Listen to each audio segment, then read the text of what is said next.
Bismillahirrahmanirrahim. Assalamualaikum warahmatullahi wabarakatuh. Kembali lagi bersama saya Arif Rahman, NIM T2017 7030 dari Prodi Tetris Matematika IAIN Jember. Nah, jadi saya adalah peserta MMDC atau Magang Mandiri Dampak COVID dari IAIN Jember kelompok 18.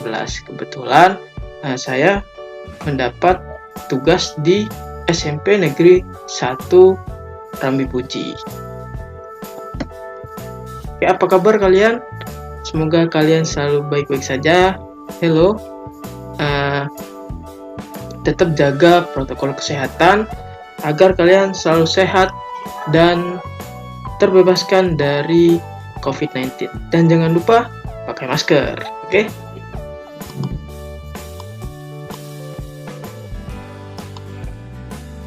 Pada pembelajaran hari ini, kita akan belajar tentang persamaan dan pertidaksamaan linier satu variabel. Nah, di sini ada 5 kegiatan, yaitu memahami konsep persamaan dan pertidaksamaan linier satu variabel, kemudian menyelesaikan persamaan menggunakan penjumlahan atau pengurangan, kemudian yang ketiga, menyelesaikan persamaan menggunakan perkalian dan pembagian, dan yang keempat, menemukan konsep pertidaksamaan linier satu variabel, dan yang kelima, menyelesaikan masalah pertidaksamaan linier satu variabel. Untuk hari ini kita akan membahas tentang memahami konsep persamaan linier satu variabel dan menyelesaikan persamaan menggunakan penjumlahan atau pengurangan linier satu variabel. Oke. Nah, baik, kita lanjut ke slide selanjutnya. Tujuan pembelajaran hari ini, yaitu dari kegiatan pembelajaran hari ini, peserta didik mampu memahami konsep persamaan dan pertidaksamaan linier satu variabel. Dan yang kedua, dari kegiatan pembelajaran ini, siswa dapat mengintegrasikan konsep persamaan dan pertidaksamaan linier satu variabel. Dan yang ketiga, dari kegiatan pembelajaran hari ini, siswa dapat menyelesaikan permasalahan persamaan dan pertidaksamaan linier satu variabel. Nah, yang ketiga ini khususnya yaitu persamaan linier satu variabel dalam menggunakan penjumlahan dan pengurangan. Baik, untuk lebih memahami persamaan dan pertidaksamaan linier satu variabel, kita perhatikan di sini. Jadi kita harus memahami yang pertama yaitu tentang kalimat ya. Nah, baik, perhatikan pernyataan di bawah ini, yaitu ada 5 adalah bilangan ganjil. Nah, betul kan? 5 adalah bilangan ganjil. Kemudian yang kedua yaitu 3 adalah bilangan genap. Nah, 3 apakah bilangan genap? Tidak, 3 adalah bilangan ganjil juga, sama seperti 5. Kemudian yang ketiga, berapakah hasil kali 3 dengan 2? Tanda tanya. Berapa? Kita nggak tahu. Harus kita hitung terlebih dahulu. Nah, dalam pernyataan di bawah ini dapat dikelompokkan jadi 3 hal, yaitu yang pertama, kalimat yang pertama adalah kalimat yang bernilai benar.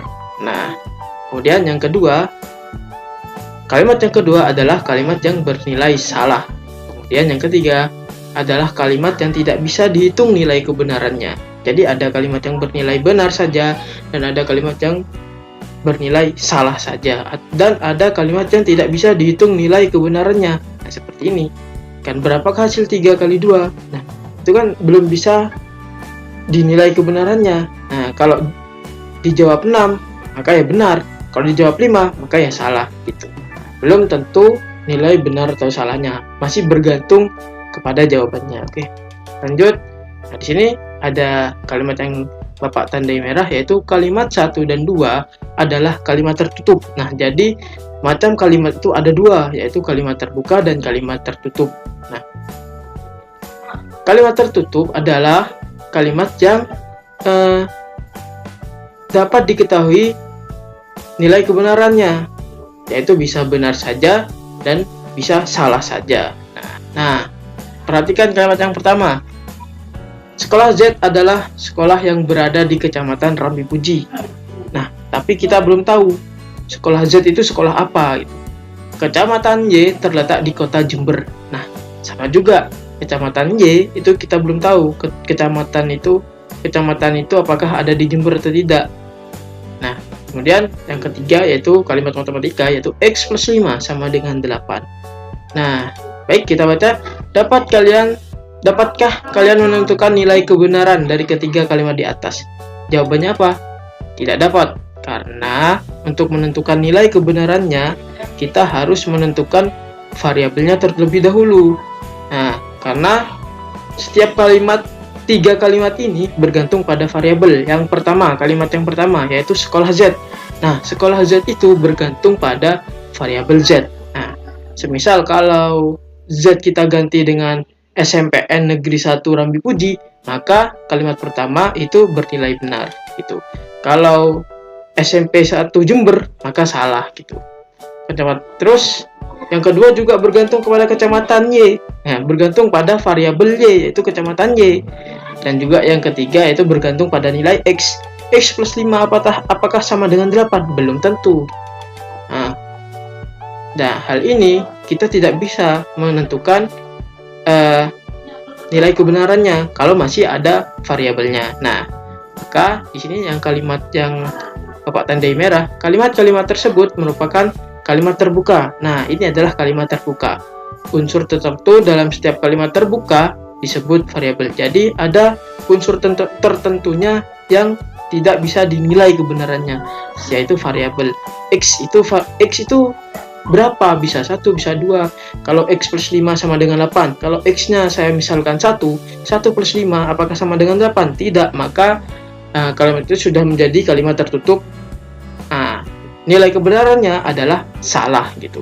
Kalau X-nya saya ganti 3 plus 5 sama dengan 8, maka nilai kebenarannya yaitu benar itu. Oke, lanjut.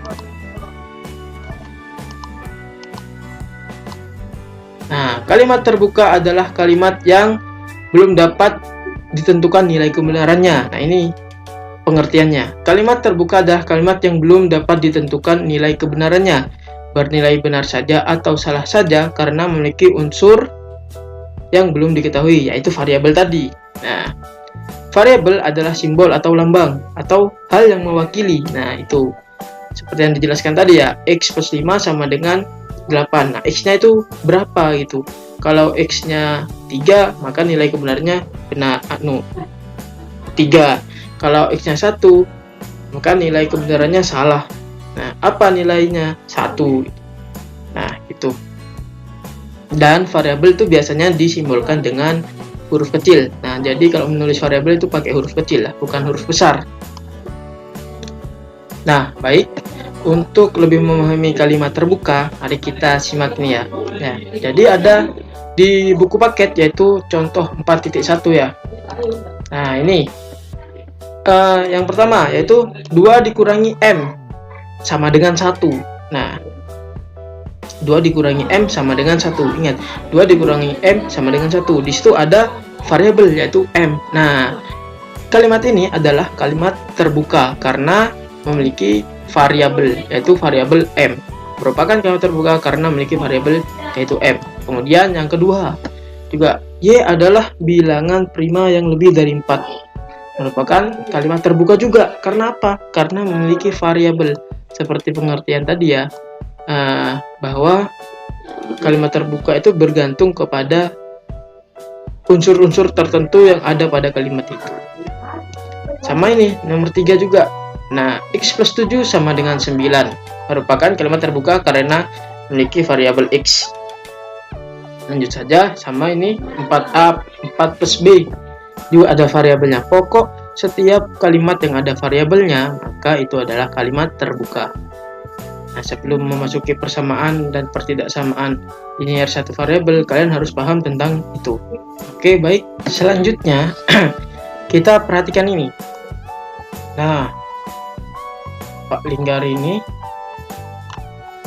suatu kalimat terbuka itu memiliki variabel yang harus diganti oleh satu atau lebih anggota dari himpunan semesta atau yang didefinisikan.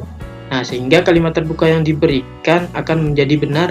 Pengganti variabel tersebut adalah dinamakan dengan selesaian atau penyelesaian atau himpunan penyelesaian. Nah, maka di sini himpunan semua selesaian dalam kalimat terbuka disebut himpunan selesaian atau himpunan penyelesaian.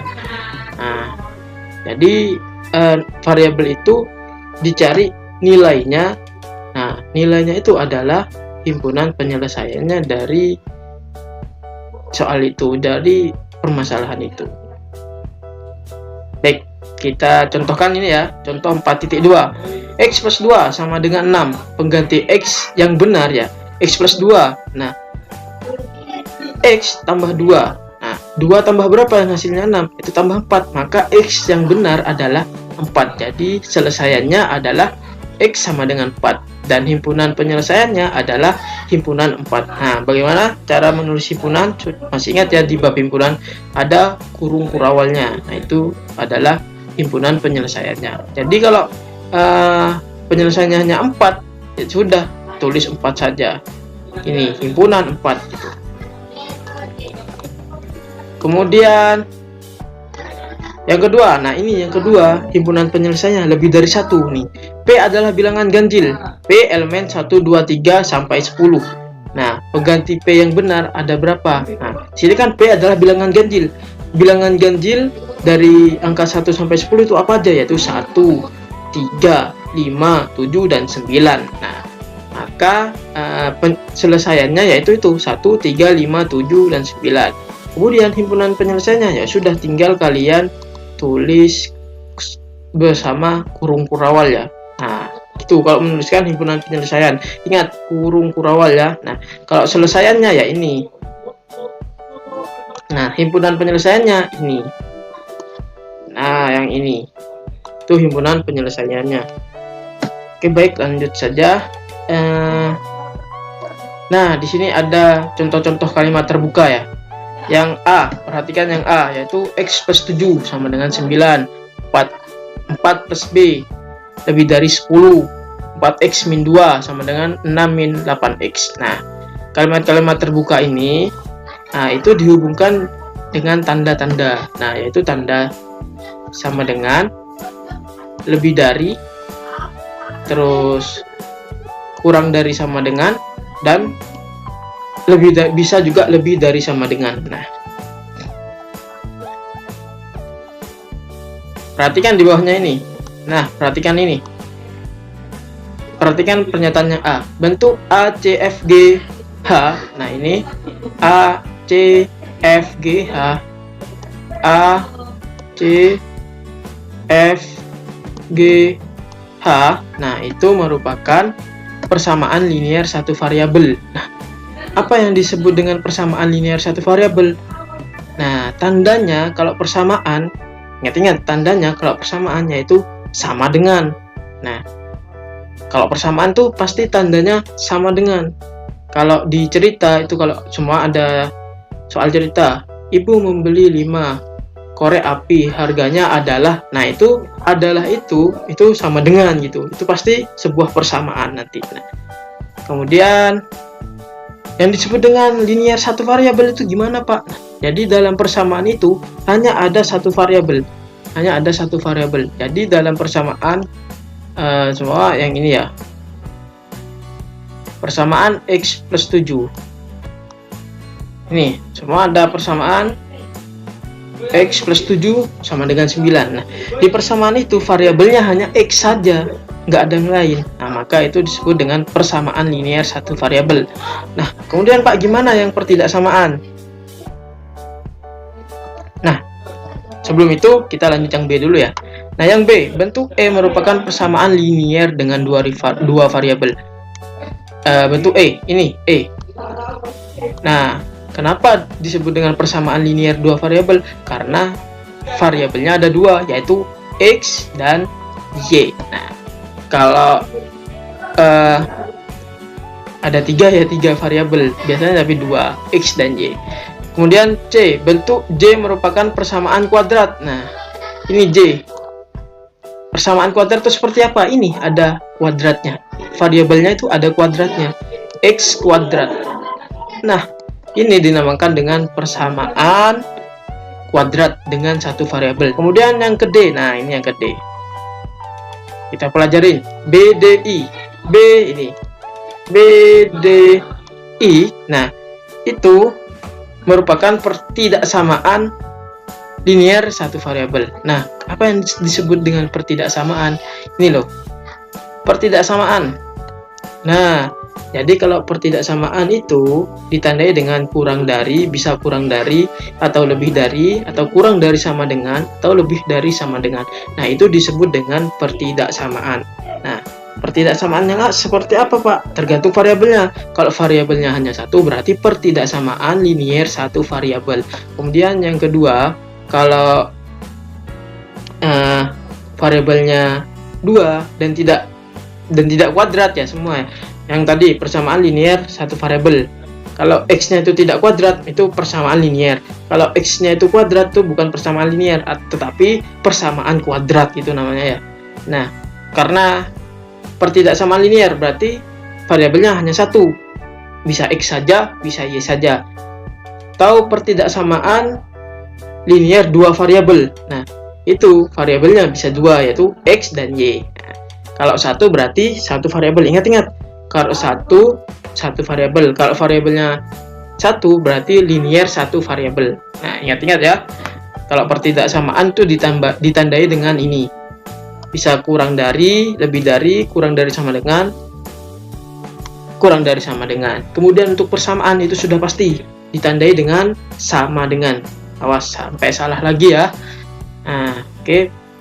Baik, kalau sudah paham tentang ini, kita lanjut saja.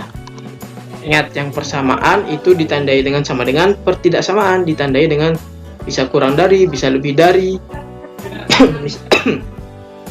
bisa kurang dari sama dengan, bisa lebih dari sama dengan. Baik, kita memasuki yaitu menyelesaikan persamaan menggunakan penjumlahan dan pengurangan. Nah, baik, kita perhatikan persamaan-persamaan berikut, yaitu x plus 1 sama dengan 3, x plus 2 sama dengan 4, 2x negatif 2 sama dengan 6. Nah, semua ini memiliki, ketiga kalimat ini itu memiliki himpunan penyelesaian yang sama, yaitu ketika x plus 1 sama dengan 3. Nah, berapa? 1 tambah berapa yang hasilnya 3, yaitu tambah 2. Nah, himpunan penyelesaiannya berarti 2. Kemudian yang x plus 2. X plus 2 sama dengan 4. Berapa? 2 tambah berapa yang hasilnya 4, yaitu 2. Nah, jadi himpunan penyelesaiannya 2. 2. Nah, jadi ini himpunan penyelesaiannya itu 2. Ini 2, ini 2 juga. Nah, saja jelek. Jadi himpunan penyelesaiannya ini adalah 2, di sini 2. Nah, himpunan penyelesaiannya itu sama semua. Nah, kalau sama berarti himpunan penyelesaian itu memiliki keekivalenan. Nah, jadi ketiga persamaan ini memiliki himpunan penyelesaian yang ekivalen atau setara. Nah, ekivalen itu artinya sama gitu. Nah, biar nggak bingung, apa tuh ekivalen, Pak? Sama. Jadi ekivalen itu setara atau sama ya. Jangan lupa. Nah, lanjut saja untuk memahami bagaimana persamaan yang ekuivalennya.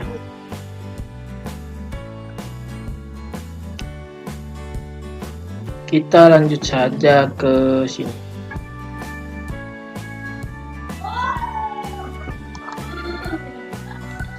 Baik, kita untuk penjumlahan ya. Nah, ini untuk penjumlahan.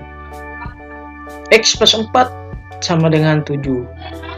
Nah, untuk menyelesaikan persamaan linear variabel dengan penjumlahan atau pengurangan, nah ini sepertinya. Ini contohnya X plus 4 sama dengan 7. Kita perhatikan ini, X plus 4 sama dengan 7 ya. Nah, kita baca, terdapat 4 beban yang sudah diketahui beratnya dan sebuah bola yang belum diketahui beratnya. Nah, berarti variabelnya itu apa? Bola ini. Jadi X ini yaitu bola ini. Nah, X ini adalah bola ini. Nah, kemudian diketahui beratnya di lengan kiri timbangan yang kesemuanya seimbang dengan 7 beban di lengan kanan timbangan. Berapakah berat satu bola? Nah, kita akan mencari berat satu bola. Nah, kemudian untuk mencarinya yaitu, nah kan yang belum diketahui beratnya itu kan X. Nah, atau bola ini kan, atau bola ini.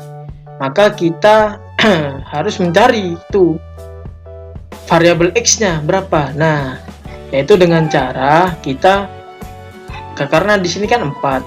Nah, ini di sini 4. Nah, di sini 4. Nah, kita harus menghilangkan 4 ini. Bagaimana agar hilang? Caranya yaitu dikurangi 4 kan. Nah, karena di ruas kiri ini dikurangi 4. Nah, yang di ruas kiri ini dikurangi 4. Tunggu saya ubah warnanya. Nah, karena yang di ruas kiri, nah ini ruas kiri, ini ruas kanan. X plus 4 itu ruas kiri, 7 itu ruas kanan. Karena di ruas kiri itu dikurangi 4, maka ruas kanan harus juga dikurangi 4 biar adil gitu. Nah, baik, X plus 4 dikurangi 4. Nah, X plus 4 dikurangi 4 dan juga sama dengan yang 7 juga dikurangi 4 ditambah negatif 4. Nah, itu sama dengan ya, sama ditambah negatif 4 itu kan sama dengan dikurangi 4 kan. 4 ditambah negatif 4 berarti 4 dikurangi 4 gitu. Kemudian X plus 4 sama dengan 3. 4 dikurangi 4 ini ada salah ya, jadi 4 dikurangi 4 itu sama dengan berapa? 0. Maka kita tulis X saja gitu. Nah, ini hasilnya, ini salah ya, kita langsung ke bawah aja. Nah, ini salah di buku. 4 plus negatif 4, 4 dikurangi 4 ya sama dengan 0. Berarti tinggal X saja, tinggal ini. Kemudian 7 dikurangi 4. 7 dikurangi 4 berapa? Ya 3. Nah, ini hasilnya. Jadi berat bola ini adalah setara dengan 3 balok. Nah, jadi kalau di sini di ruas kiri ini, di ruas yang ini itu 3 balok. Di ruas yang ini tuh 3 balok. Nah, yang ruas ini bola itu sama dengan 3 balok, berarti 4 tambah 3 kan 7. Kita samakan 1, 2, 3, 4, 5, 6, 7. Nah, gitu. Atau bisa juga kalian kalau pakai gambar coret saja 4. Kan ini plus 4 kan harus dikurangi 4. Ya sudah, coret saja nih. 1, 2, 3, 4. 1, 2, 3, 4. Nah, sisa 3. Berarti bola itu setara dengan 3 balok gitu. Nah, sama kayak gini caranya. Oke. Kita lanjut ke bentuk persamaan yang negatif, yaitu 8 sama dengan X negatif 7, sama kayak tadi. Nah, ini 8 sama dengan X negatif 7, berarti kita harus menghilangkan negatif 7. Nah, cara menghilangkan negatif 7 gimana? Yaitu ditambah 7. Kamu punya utang 7, kamu harus bayar 7 agar utangmu lunas, berarti negatif 7 ditambah 7. Nah, di sini negatif 7 ditambah 7. Nah, yang ruas kiri, karena di ruas kanan ditambah 7, harus ditambah 7 juga dong, biar nggak iri yang ruas kiri gitu kan. Berarti 8 ditambah 7. Nah, negatif 7 ditambah 7 sama dengan 0. Nah, ini baru benar nih, yang tadi salah. 8 ditambah 7 sama dengan berapa? Sama dengan 15. X tambah 0 ya sama dengan X. Ini.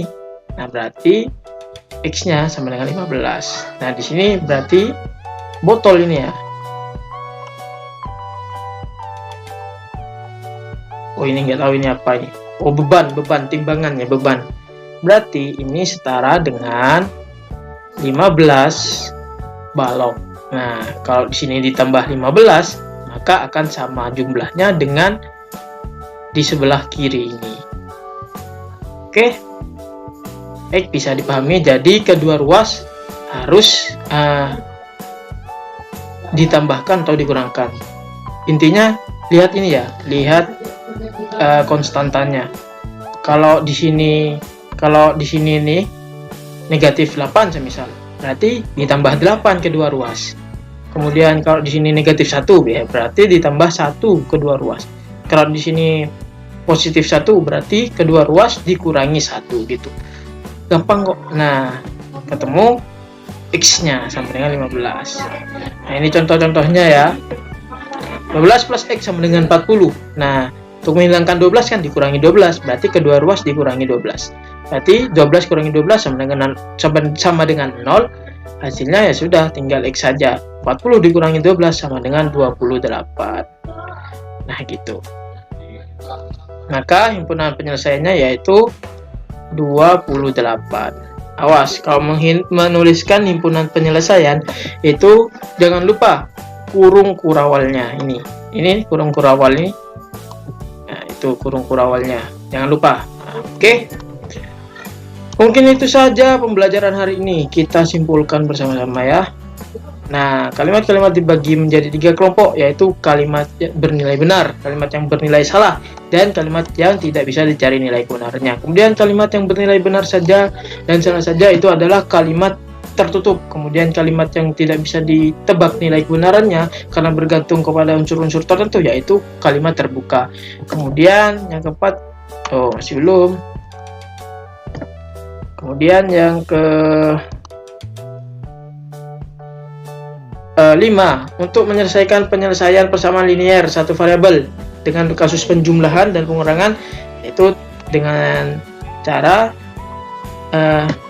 menghilangkan konstantanya ya di ruas yang ada variabelnya. Bisa dibaca sendiri. Nah, baik, mungkin itu saja pembelajaran hari ini. Kurang lebihnya mohon maaf jika ada kesalahan dari saya selaku pengampu pembelajaran hari ini.